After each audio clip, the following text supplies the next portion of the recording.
Muhammad Ali called himself the greatest. Today, less than 24 hours since the news of his death, voices around the world are united in declaring just how great he was. From world leaders, fellow boxers, activists, and fans, praise for the power and grace he showed in the ring, and thanks for the courage by which he lived. At the height of his fame, Muhammad Ali was stripped of glory and nearly went to jail because living by his convictions meant more than living free. The CBC's Stephen D'Souza looks back on his remarkable life and shares some of those tributes. How great was Muhammad Ali? Just ask him. You know what I did last week? Last week, I murdered a rock, injured a stone, hospitalized a brick. I'm so mean I make medicine sick. Born Cassius Marcellus Clay Jr. in the segregated South in Louisville, Kentucky, he began boxing at age 12 after his bike was stolen.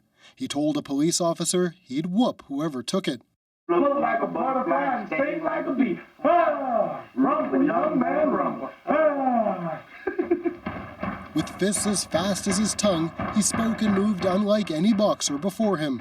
He won Olympic gold in 1960 at just 18 years old, then shocked the world by beating feared champ Sonny Liston in 1964. The very next day, another stunner. He joined the Nation of Islam and took the name Muhammad Ali. Name of a black man. Cassius Clay was a slave name. I'm challenging any man in the world to a duel. Ali became a polarizing figure, stepping into the ring of politics, race, and religion. Few were in his corner when he refused to be drafted to fight in Vietnam. Shoot them for what? They never called me nigger. They never lynched me. They didn't put no dogs on me. They never robbed me of my nationality, raped and killed my mother and father. What, I'm going to shoot them for what? He was stripped of his title, banned from boxing, faced 5 years in prison. I'm saying you talking about me about some draft and... In the prime of his career, Ali was reviled. You sacrifice his career, his fame, for his principle, and in the end, he prevailed. Those who are against that war are finally embraced him.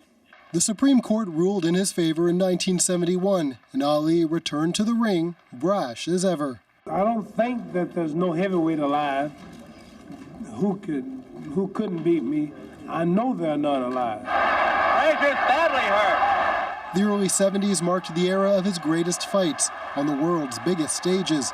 The Thrilla in Manila. And there you hear the sound of Ali Boumaier. And the Rumble in the Jungle, where once again Ali delivered on his promise, taking down a seemingly unbeatable champ in George Foreman, introducing the world to the rope-a-dope.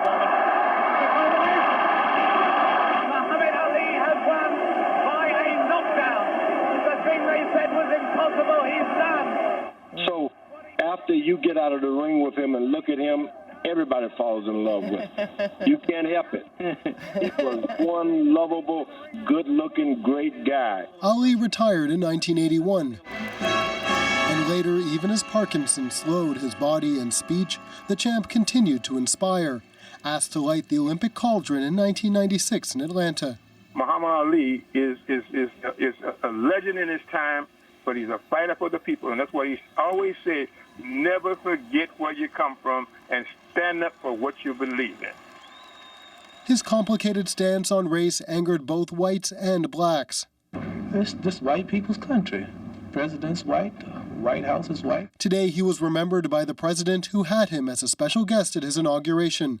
Barack Obama tweeted, "He shook up the world, and the world's better for it. Rest in peace, champ." From his work as a UN messenger of peace in developing nations to helping the Special Olympics and the Make-A-Wish Foundation, Ali devoted his final years to helping others. A procession and public memorial will take place in Louisville on Friday. It's hard to believe that any one man could do everything he did, could do all the things he became in the course of just one lifetime. He died of septic shock after being admitted to hospital for a respiratory problem. He was surrounded by family.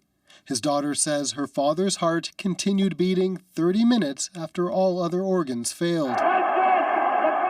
Muhammad Ali, a fighter, a champion, the greatest to the very end. Stephen D'Souza, CBC News, New York.